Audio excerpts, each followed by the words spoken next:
You mentioned that in your first years in Cambridge, you were having your children, your 3 sons, and that this changed your attitude to life somewhat. Tell me something about how having children alters a literary critic's life. One thing was that until I had young children, I hadn't been very interested in fantasy and how fantasy can provoke and take us through to new ideas. And watching children get on terms with that kind of shifty borderland between actuality and the imagined just engaged me very strongly. And so that was one thing.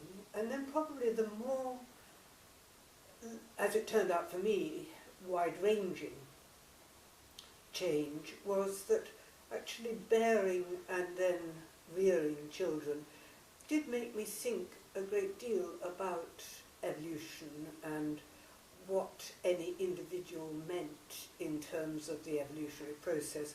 And one thing I realised was that I was over as far as evolution went. And that therefore, in a sense, I had a great liberation, you know. Now, I'd got these children, but... You've done your bit. I'd done my bit, yes. And this mix, I think that was one thing. Also, the other thing was it made me much more efficient in the use of time. I mean, on a perfectly practical level, that if I could get 3 hours in the university library, it was amazing how much I could get done compared with what I used to get done before, you know, This is something that Lisa Jardine said as well, interestingly. Yes. An hour at the kitchen table between things was wonderful. Absolutely, yes. No, I think that's it. You learn to intertwine and not... It's like sometimes people are irritated or embarrassed when they go to a house where there are small children and they're having a conversation with the mother, and the mother will do this kind of loop of speaking to the child and then go on with the conversation. And it is, as it were, invisibly, that's what's going on so much of the time when you have small children, that you are, with one part of you, preoccupied with them, and yet you're also going on in this sort of turn and turnabout of ideas that are going through you at the time. So it was all those things.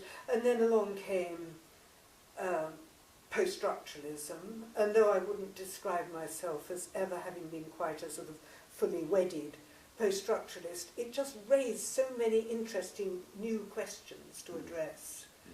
And those two things coming rather together. I mean, our first son was born in 1965 and our last one in 1971, and in the 1970s I began to sort of feel I wanted some new questions to think with, and so all these things together made it possible for me to start thinking along a line that I hadn't even proposed to myself before. Because the funny thing was that the book I did that really changed my life so far as my sort of presence for other people was this book, Darwin's Plots, which finally came out in 1983. And I came at that because I was going to write a book on Victorian fantasy. And so I was reading Kingsley and the Water Babies and the Alice books and so on. And I very rapidly realised how evolutionary ideas were troubling these fantasies. And then I started to read more Darwin. And then I actually became engrossed by Darwin and by these questions about how we ever have new ideas. How do we have new ideas in language, you know, which is communal and historical? What are the processes? So it was these two elements coming together for me, and the children were certainly part of that. And then this sort of high theory was also part of it, coming in from different angles. And I didn't know when I was writing it that it would have interest for people beyond literature. And indeed the first sort of responses were from historians of science and philosophers and anthropologists indeed. And because I was writing it all the time in scraps or in great raptures between making a marmalade or whatever the daily chore was, it was a very private composition. And then when it came out, it turned out to work for a lot of people. So the children were all in there as well, definitely. That's given me about 10 more questions now. One of them, the last one, was about writing in raptures.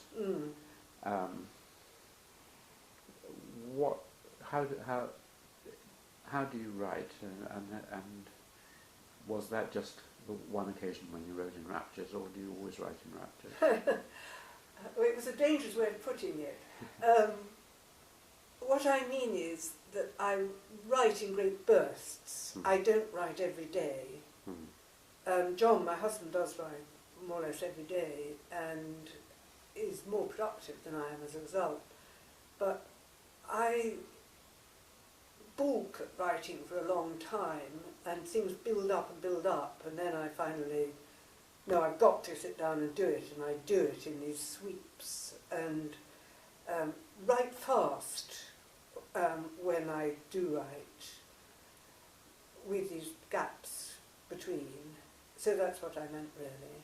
And what are the mechanics? When you say you write in bursts, is that a burst of a day, a week, a month? And do you sit at a computer computer, or how do you write, and what room do you write, and so on?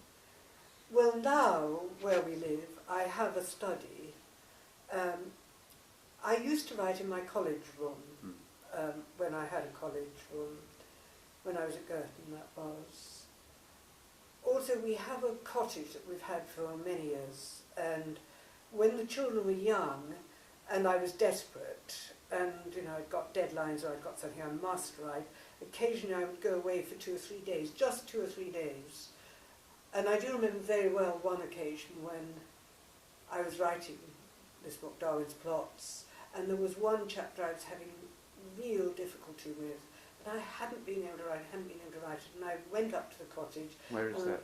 It's at Wells next to sea in Norfolk. Yeah. And I opened the door, took out my typewriter, because it was still typewriter days, put it down, sat down and started to write, just like that, a moment, and just wrote and wrote. And also, of course, then could write at 3 in the morning if I wanted to, which is unheard of at home. Yes, I'm left-handed, and people have always had trouble with my writing, especially when it's written under pressure. So my mother gave me a typewriter when I became a graduate student, and I've always written onto the typewriter and now write onto the word processor. I mean, I write onto backs of envelopes and, into scraps of notebooks, and so on, these little bits that one thinks of, the sort of trigger ideas. But when I sit down to write, I write at the computer. And that is quite homely to me now. Do you, as some writers do, get any sort of sense of external pressure, inspiration, possession when you're writing? I mean, some writers find that at the end of the day of writing they don't know what they've written and they have to read it, they feel the compulsion. Not quite like that. I think in a way it's a rather more humdrum or disappointing thing, which is that when I look back, I can't tell the difference between those pages I wrote with enormous freedom and brio and those where I struggled through. I can't see the difference. A year on they all look the same. But at the time they are very different. Yes. No, I don't think I do quite have that. What I do know is I sometimes think that I write for the bliss of the 20 minutes when I've stopped writing. Hitting your head on a certain wall. I'm not going to sell this to a creative writing course, but if you were, as you must often be asked, any advice for young people writing, about how to do it and how not to do it. Are there any things you would say? Yes. One thing that came to my mind, in fact, is with young academics now, where I think it's very unfortunate that people are forced onward into publication after publication without enough time for reverie and sort of castle building and will-o'-the-wisps. The feeling they've got to have properly constituted new projects where they know the outcome before they start. I do think that a kind of vagrancy of imagination and allowing yourself that is really crucial for work that will drive you beyond where you foresaw that you could get to, which will probably be the area that will please other people, because what you can foresee is, in a sense, everything that's already been done. It reminds me of one of my favourite Einstein quotations, which I often quote in these interviews: unless an idea starts as absurd, there is no chance for it. Yes, yes, yes. Well, when I was doing this work on Darwin first, I came to realise quite fast that when an idea is first proposed, even a scientific idea included, it's at its most fictive because it doesn't fit with everything that's around. It's counterintuitive. And so there is this, what I've called a sort of wayward quality to it for a time. It's porous, it's nudging things.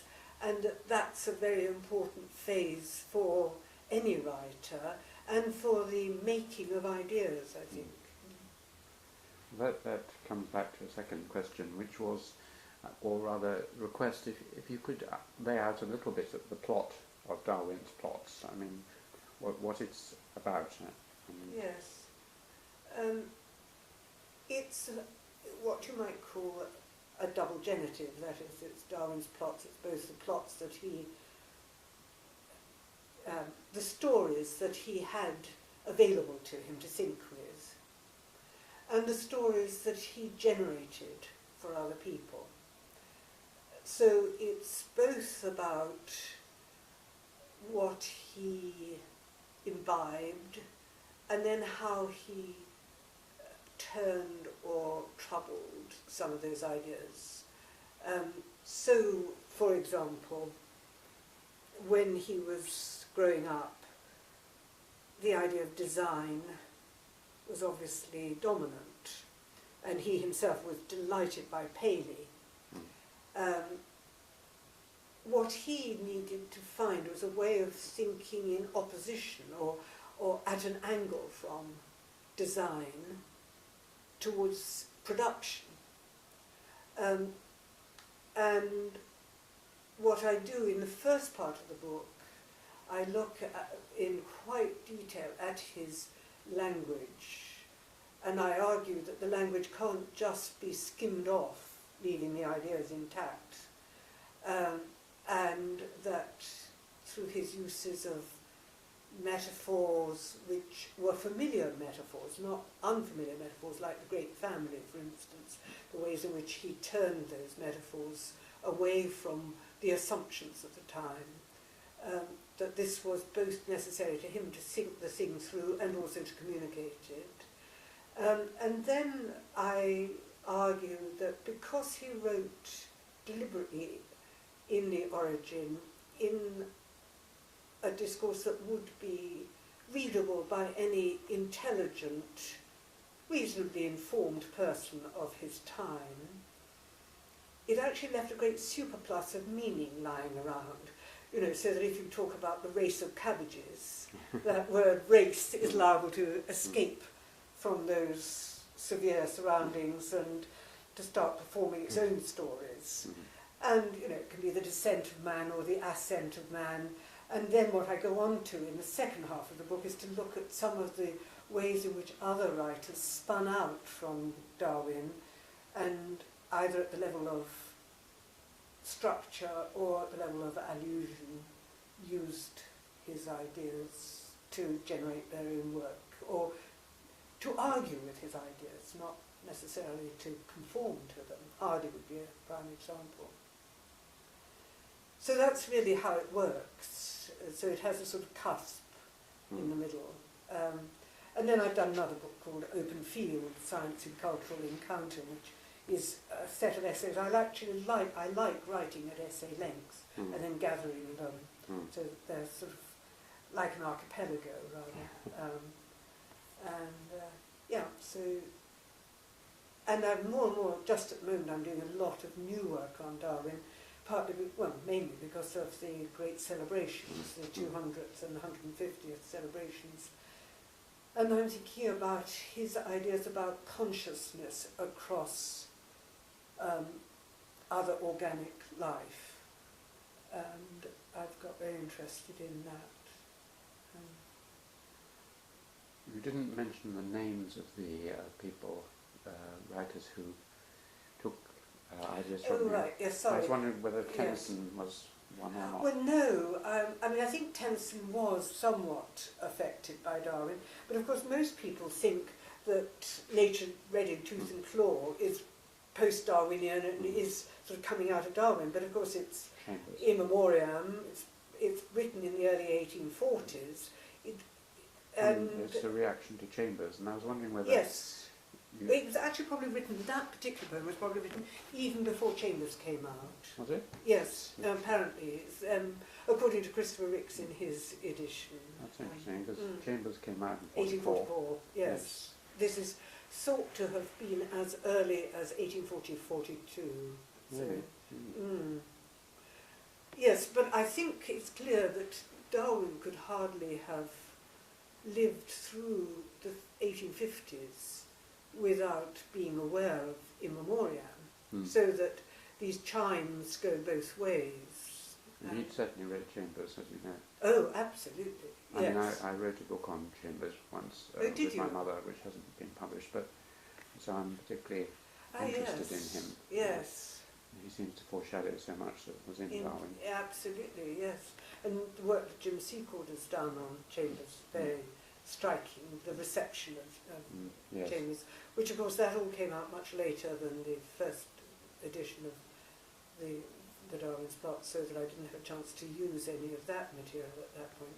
No, so the writers I write about in that book are Charles Kingsley, Mrs. Gatty, George Eliot, and Thomas Hardy, and a little bit about Dickens. But my grounding argument is, yes, you could write about almost anybody after Darwin, because like Freud it kind of seeps into the culture, but I wanted to write about people who we could show had read Darwin, and therefore were in that much more both collaborative and antagonistic relation that one's in as one reads with a text. So these are people who consciously had read him and then thought about the implications, yes, rather than part of the air we breathe. Yes, exactly. Yes. Yeah, that's interesting. Another question that came out of your earlier pieces is this question of watching children and realizing that the borderlines between fantasy and reality are not what we imagined they were before we watched children. I was wondering whether you could elaborate that a little more,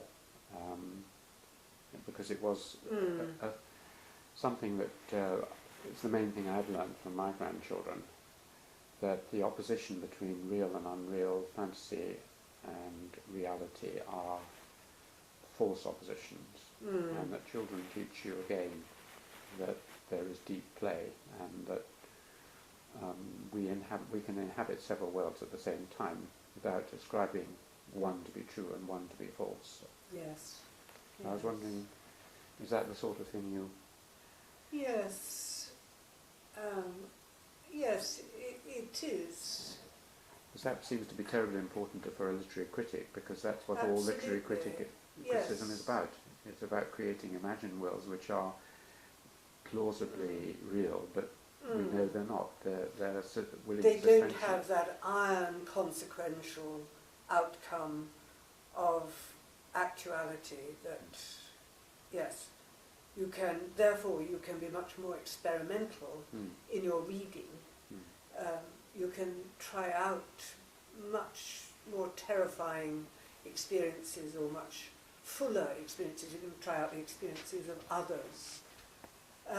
What actually flashed into my mind, and I'm not quite sure how completely coheres with what you're asking me, was recently I gave a book to one of our grandchildren, one of our twin granddaughters, who was then under 3, and who was very passionately attached to several of her what are called transitional objects, but which were definitely really rabbits and babies and so on.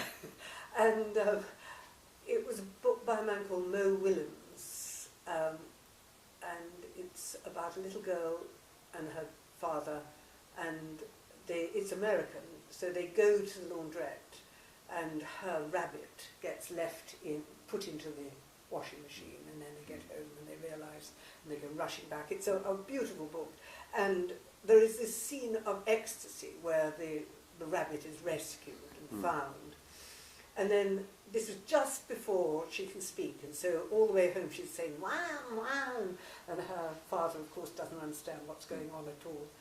And then the final page you turn over, and it said, and she says, what's he called?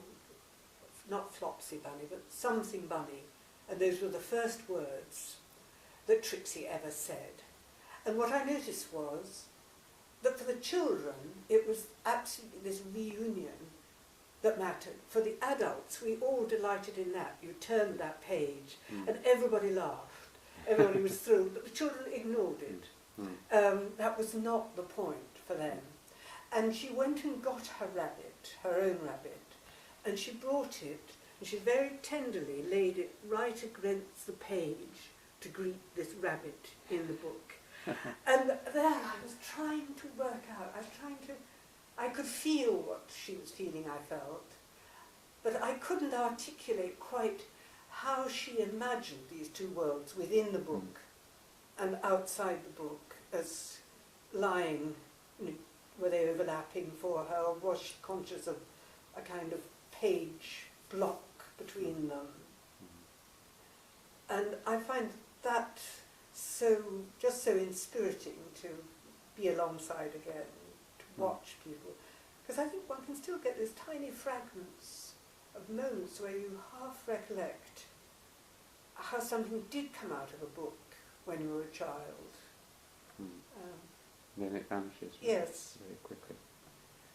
I mean, you've obviously been interested in memory and in the past, and how we use our memories and then rewrite the past. You were telling me about another of your books about arguing with the past. Can you tell me more about that book? Yes, it's a set of essays about narrative, and I subtitled it From Wolf to Sydney, perversely, deliberately.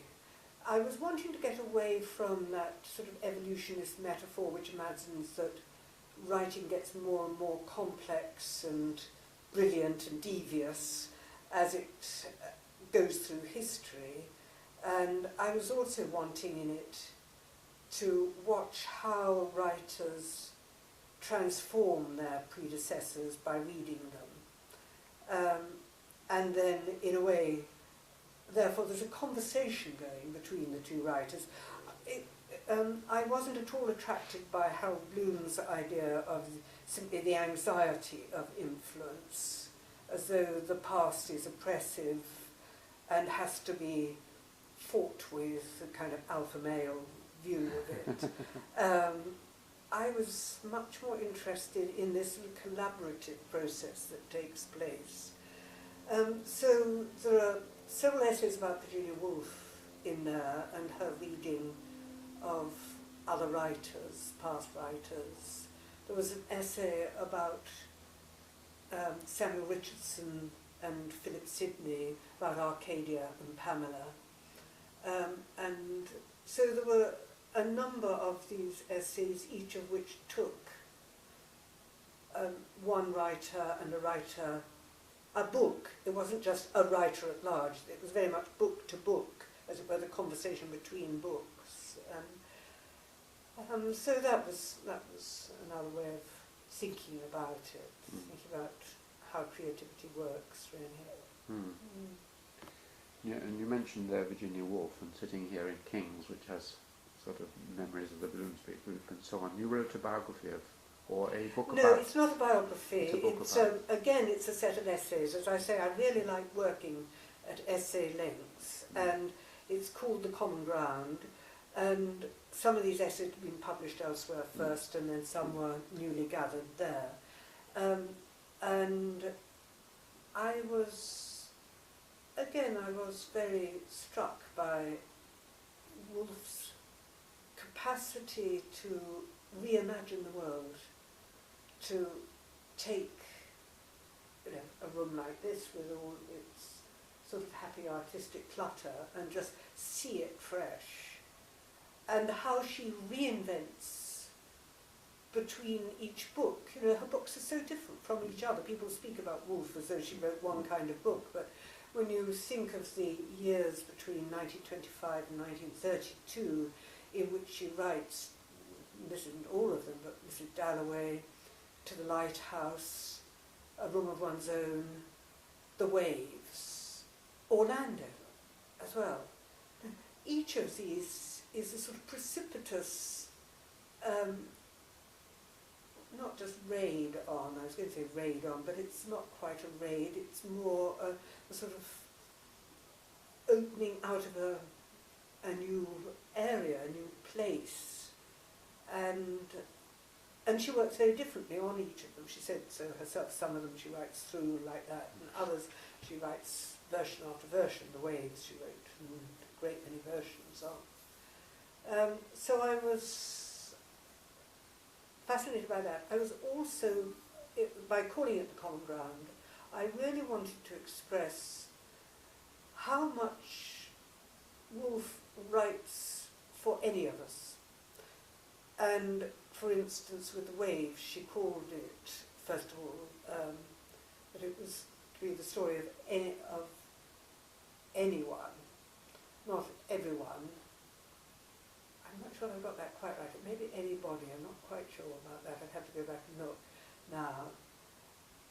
And she knew herself that she was somewhat imprisoned by not being able to register working class speech without it sounding faintly comic, and that she was herself a prisoner of her class in that way. But I've had two very happy experiences in teaching Woolf. One, the very first time I went to the United States, I was teaching in a summer school in a little liberal arts college, and the group I had were all local people, the garage owner, somebody who worked in the post office, a person who's had 4 children, a woman, you know, people from the local community. And The Waves had been set. And I thought, you know, are they going to like this? They hated it at first. And then they became fascinated by it. And then they began to feel that they understood this, and that this was their lives. And it was an extraordinary process, which I shared in, I think, to some degree, because I had found The Waves difficult at first. A sort of conversion where we all were discovering things about ourselves through this book. And then the other one, just briefly, was where we, at the end of a term, where we had a seminar on reading poetry, speaking poetry. Some of them wanted to go on, so I said, well, look, I've always wanted to do a complete reading aloud of The Waves. And 6 people volunteered, 3 men, 3 women, and we read The Waves aloud from 10 in the morning to 9 o'clock at night. And it was so revelatory, really. Comic, that was one thing, very funny. Very moving. And I remember 2 of the young women saying to me, now I know what it feels like to be middle-aged. And the other one said, I know what it feels like to be old. Anyone moderately familiar with the rigours of composition will not need to be told the story in detail. How he wrote it, and it seemed good. Read, and it seemed vile. Corrected and tore up. Cut out, put in. Was in ecstasy. In despair. Had his good nights and bad mornings. Snatched at ideas and lost them. Saw his book plain before him, and it vanished. Acted his people's parts as he ate, mouthed them as he walked, now cried, now laughed, vacillated between this style and that, now preferred the heroic and pompous, next the plain and simple, now the vales of Tempe, then the fields of Kent or Cornwall, and could not decide whether he was the divinest genius or the greatest fool in the world. Isn't it lovely? Yes. And that's from Orlando. Absolutely. Yes, absolutely. Mm. So my students are usually encouraged by that to realise. It's quite true. I remember my mother, when I was a child, actually talking about Orlando, because one of the things that had really fascinated her when she read it was this realisation, as she saw it, that we have so many selves inside ourselves and so many aspects of those which we do not believe ourselves to be. And that's another thing you learn from children, because they become several. The movement between cells is a little more slightly slower because they're constructing them, and therefore you can see this in action, whereas with adults they've learned how to slip from one to the other without you really noticing. Yes. And particularly if you film them, which I do a lot of, you can watch it happening and go in slow motion and watch the transition. It's wonderful. Let's come back to Earth for a moment and to your career. You became a university lecturer, presumably. Yes. And then, and you were at Guertin. Yes. Is there anything you want to say about Guertin as a great college? Oh, it is a great college. And I was there all through the period when we changed from being a women's college to a mixed college. And I remember the sort of ructions that went around, though they weren't as intense as some other places, I think. And what was striking was that our life fellows tended to vote for us to go mixed for practical reasons, that we've always been out on the edge, so getting enough good students where we wouldn't have a corner in brilliant women. But also because they said this was an institution set up to draw in people who didn't have the opportunities for university and higher education. And what we should be doing now is thinking about that, making sure that we have a great many students who are coming from comprehensives and so on, that we should enlarge the range of our students. And that seemed a wise way of putting it. Yes, and no, I had a very happy time at Guertin. Who was the mistress? Was it Muriel? When I first got there, it was Mary Cartwright. Oh, yes. And mathematician. Very shy, little etiolated, but once she retired, she changed totally. She became very talkative and travelled all over the world. And yes, so I lived actually through several of them, because Muriel Bradbrook, of course. Yes. And then I was vice mistress when Mary Warnock was mistress.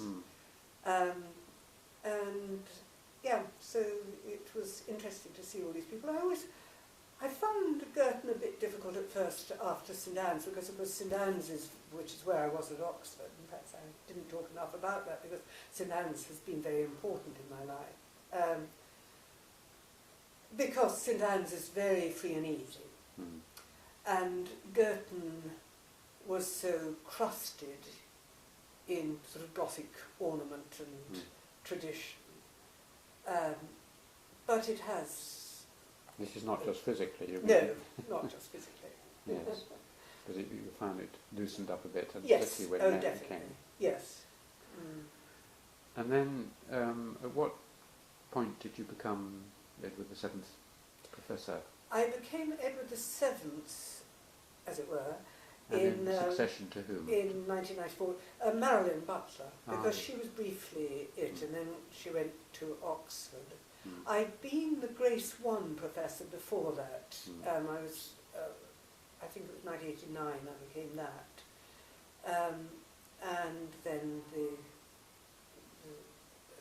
curiously enough, the King Edward came just as I had been approached by Claire Hall about going there as president. And when I was first made a professor, there were so few women professors in Cambridge.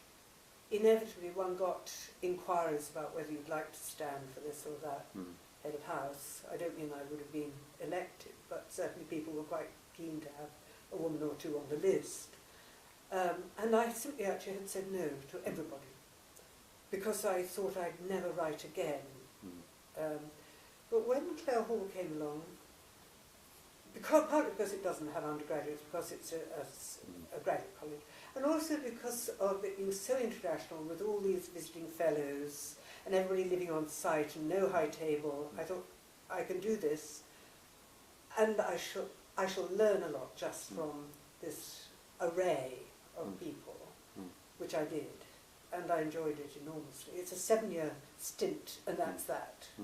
No re-election, so you know where you are. So you came after Marilyn, who came after Frank Commode, was it? Or? Yes. No, Christopher. Oh. So there was quite a parallel group of us, as it were.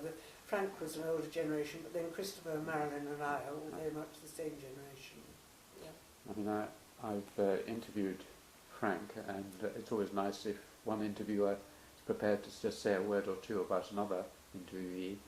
I mean, he's obviously a terribly distinguished and interesting man. Very. Tell me something about Frank, if you... Well, one of the happiest times that I recollect with Frank was that he had a very creative seminar at UCL, and when he came to Cambridge, he started something a bit similar, and he asked me to sort of do it with him. And it was on narratology, narrative of all kinds. And we did have a tremendously good time for a couple of years. And people of all sorts came, undergraduates, graduates, some of our colleagues. I've always remembered a session we had on the Piggle and another one on Dubliners. And it was quite enjoyable. That's certainly one of the happiest things I remember. And I've always been rather sorry that somehow we didn't go on collaborating more than we did then. He was also very kind. He read one of my books before it was published and gave me some encouragement.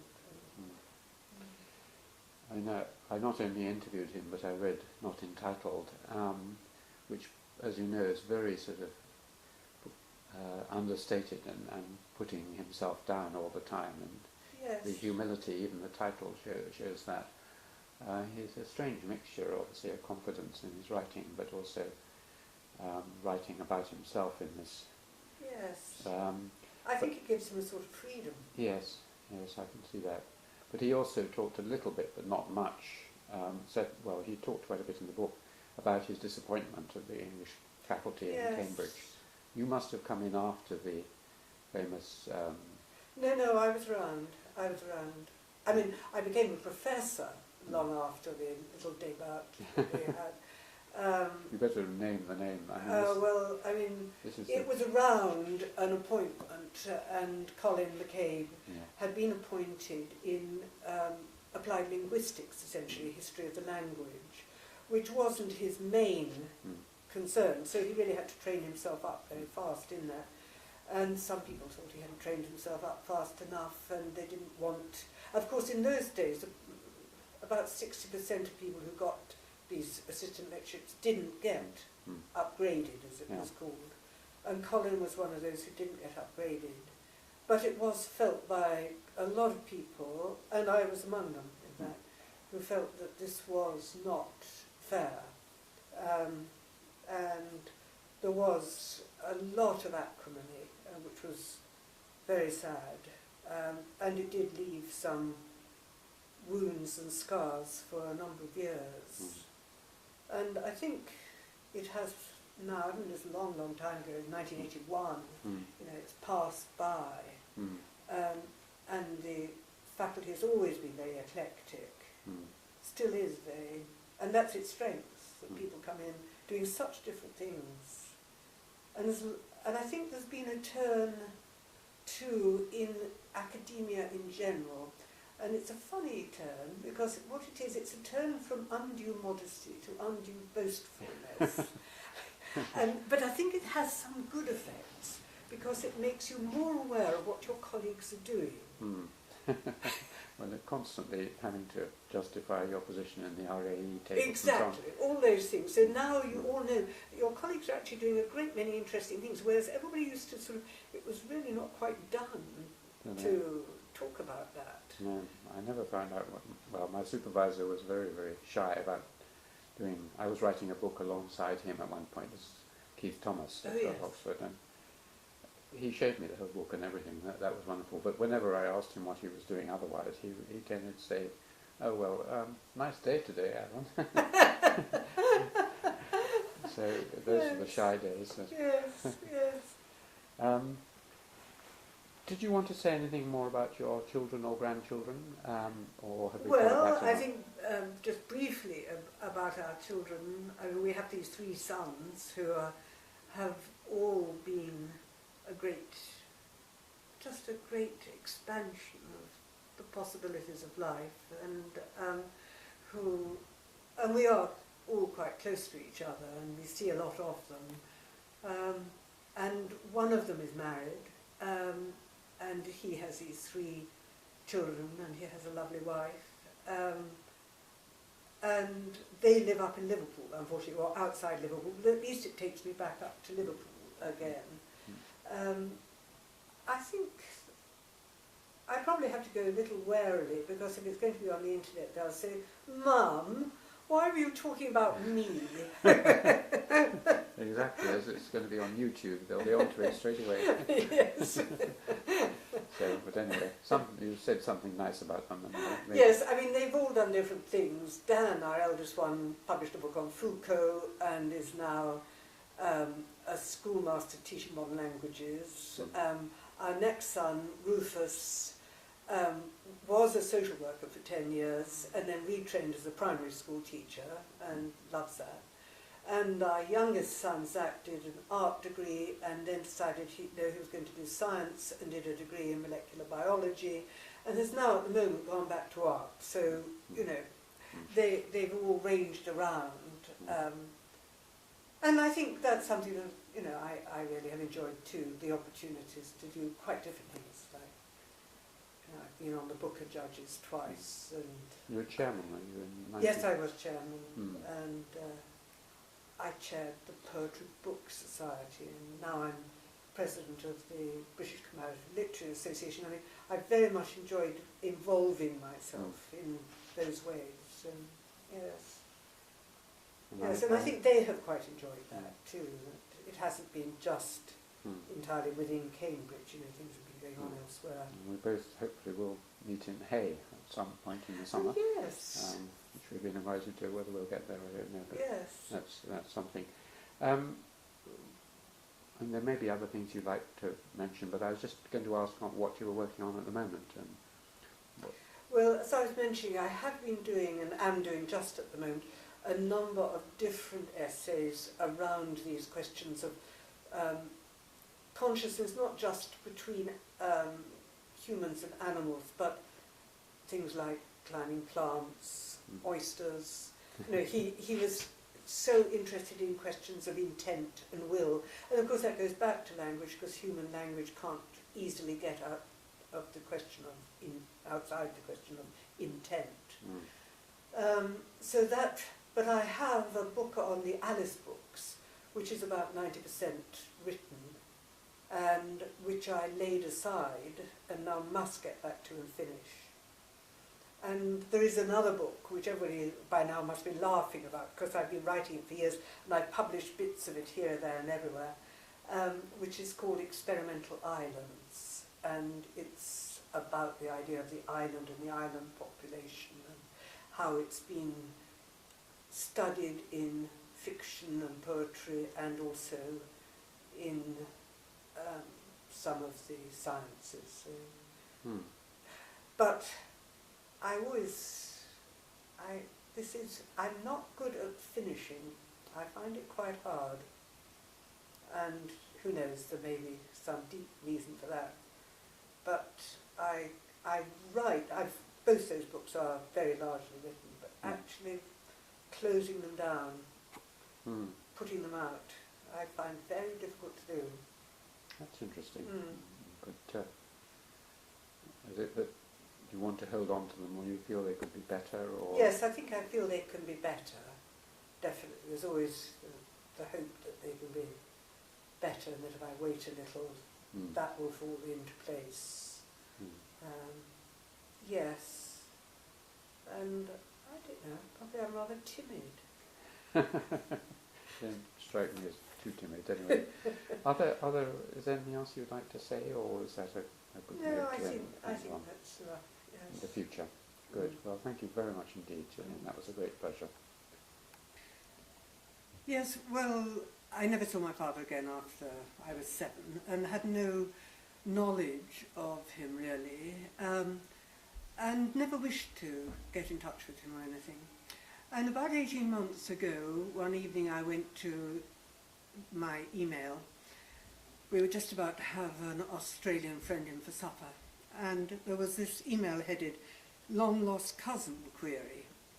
Might have been just one of those willful things that people put. But I read 2 sentences and realised this was real, because the story, what had happened, it's really my mother's story. She had a lover who she was deeply attached to, called John. And they were, I was telling you that her family was very poor, his family was poor. He terribly wanted to get an education. There was no way he could get to university here, it was just beyond them. And he went to Canada and he was going to come back. And she waited and waited, and he hadn't reappeared. And she began to think he wasn't going to come back. And she married his brother, who was my father. And that marriage didn't work out well. So I'd always known that probably somewhere in Canada there must be a family, but I never knew anything more about this John, except that she always spoke with great warmth and joy of him. They'd had a lovely time together. And suddenly, there they were, and they had found me. And I'd always thought it'd be impossible because he was called John Thomas. You know, my father was Owen Thomas, most obvious things in the world. But I had a third name, Kempster, Gillian Patricia Kempster, which they have kept up. And this was John's family, and this was his children, who are they start about sort of 8 years younger than me, and there are 4 of them. And they had been, they said, looking for me for a long time. And suddenly, there they were. And they have told me a lot more about my father. We haven't actually met face to face yet. We're going to later in the year. But they've told me a lot more about the background of that family too, and the struggles and difficulties. Because apparently the 2 brothers never spoke again. I knew nothing of that. But I do now understand, I think, a bit more about the pressures that all those young people in that generation were under. You know, these sort of upper working class or lower middle class, intelligent people who had no way through, and how they all made do and found good lives, some of them. My mother was one who did, against the odds, and John obviously did, against the odds. And I really still don't know whether my father did or not. Lovely. Thank you very much indeed.